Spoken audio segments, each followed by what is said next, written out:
Hi friends, అందరు ఎలా ఉన్నారు? బాగున్నారా? అందరూ బాగుండాలని మనస్ఫూర్తిగా కోరుకుంటూ మీ అశ్విని చెల్ల అనమాట. ఇవాళ మీ ముందుకు చికెన్ కర్రీ చేద్దామని మీ ముందుకు వచ్చేసాను అనమాట.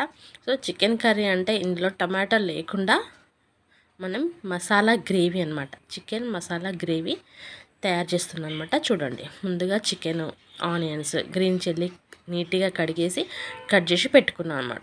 ఈలోపు గ్యాస్ స్టవ్ ఆన్ చేసి కళాయి, మనది స్టీల్ కళాయిలు, పాన్ స్టిక్ ఇట్లాంటివి వాడను నేను. నాన్ వెజ్ వండేటప్పుడు ఇలా రాతండి కళాయినే నేను వాడతాను అనమాట. రాతండి కళాయిలో తీసుకొని ఆయిల్ వేసి అందులో కొంచెం జీలకర్ర, తర్వాత పచ్చిమిర్చి అవి లైట్గా వేగాక ఆనియన్స్ కూడా వేసాను అనమాట. వేసి అందులో పసుపు, ఉప్పు ఇట్లాంటివి ఏం వేయకుండా అవి కొంచెం ఏగేదాకా కొంచెం మరీ ఫుల్ పెట్టద్దు, మరీ స్లో పెట్టకుండా మీడియం పెట్టి నేను వేయించానమాట. వేయించాక మంచి నీట్గా ఫ్రెష్గా కడుక్కున్న చికెన్ని అందులో వేసేసాను అనమాట.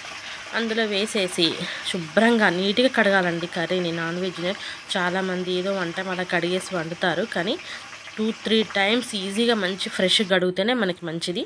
సో అలా కడిగేసి వేసాక ఒక పావు గంట సిమ్లో పెట్టాక మళ్ళీ మూత తీసి అందులో కొంచెం అవసరమైనంత పసుపు వేసేసి మళ్ళీ ఒక 5 నిమిషాల తర్వాత మళ్ళీ కొంచెం ఉప్పు, తగినంత ఉప్పు వేసేసి మనం సిమ్లో పెట్టాలండి, అస్సలు హైలో పెట్టకూడదు.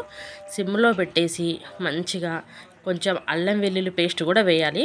మనకి ఎంత కావాలంటే అంత అల్లం వెల్లుల్లి పేస్ట్ వేసేసి మంచిగా కలిపి వేసుకోవాలన్నమాట. ఆ సాల్టు, అల్లం వెల్లుల్లి పేస్ట్ మంచిగా అయ్యాక మంచిగా వేగుతుంది అనమాట. సో మూత పెట్టేసి ఒక పావు గంట 20 నిమిషాల తర్వాత మళ్ళీ ఓపెన్ చేసి అందులో కావాల్సినంత కారం వేసేసుకోవాలన్నమాట. కారం వేసేసి సిమ్లో పెట్టి పెడతానమాట. పెట్టాను. తర్వాత చూసారు కదా, ఒక 10 నిమిషాలు, మళ్ళీ ఒక 10 నిమిషాల తర్వాత ఓపెన్ చేసి మంచిగా కలిపేసి మూత పెట్టేశాను. ఈలోపు మసాలా కావాల్సినవి దాల్చిన చెక్కలు, ఇలాచి, లవంగాలు, మిరియాలు, అలా కొంచెం సాజీరా వేసి మంచిగా నీట్గా, మరీ మెత్తగా అవసరం లేదు, మంచిగా దంచేసి నీట్గా, మరీ మెత్తగా అంతా రాదులేండి, కొంచెం అటు ఇటు అయినా పర్లేదు, దంచాలి. ఈలోపు మంచి కర్రీ మగ్గుతూ ఉంటుంది. ఈలోపు కొత్తిమీర కూడా నీట్గా కడిగేసేసుకొని వాటర్ వేసి ఇలా పక్కకు పెడతానమాట. ఎందుకంటే వాటర్ వేసి పెట్టడం వల్ల అందులో ఉన్న ఏమన్నా కొంచెం మట్టి గిట్ల ఏమన్నా ఉంటే కిందికి వెళ్ళిపోతుంది అనమాట. అలా వేసి పెట్టాను. ఫ్రెష్గా ఉందన్నమాట కొత్తిమీర, చూసారు కదా.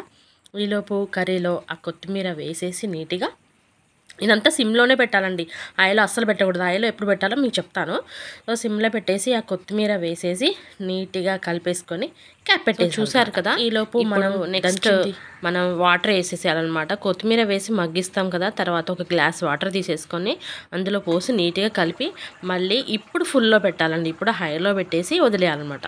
ఒక్క 10 నిమిషాలు, పావు గంట తర్వాత మూత తీసేస్తే మంచి స్మెల్ వస్తుందండి. ఆ మసాలా, అప్పుడు మనం దంచిన మసాలా ఉంటుంది కదా, అలానే మనం ధనియాల పొడి కూడా కొంచెం యాడ్ చేయాలన్నమాట. ఈ మసాలాతో సహా మంచిగా నీట్గా వేసేసి మొత్తం కిందికి మీదికి శుభ్రంగా కలపాలండి కర్రీని. కలిపేసేసి మనం స్టవ్ ఆఫ్ చేయడమే అనమాట.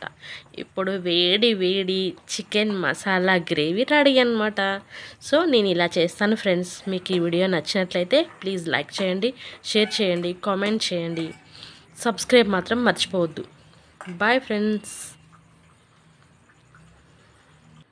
సో ఇంకొకటండి ఏంటంటే, నార్మల్గా కోల్డ్ అయ్యేసి గొంతు పట్టేసి కొంచెం ఫీవర్ లాగా ఉన్నా కూడా ఇలా చేసుకొని తిన్నారంటే మొత్తం కోల్డ్, కాఫ్ మొత్తం వెళ్ళిపోతుందనమాట. మనకి నాటుకోడి పులిసే అవసరం లేదు, ఇలా చేసేసుకున్నామంటే చాలా తొందరగా క్యూర్ అవుతుంది. Thank you.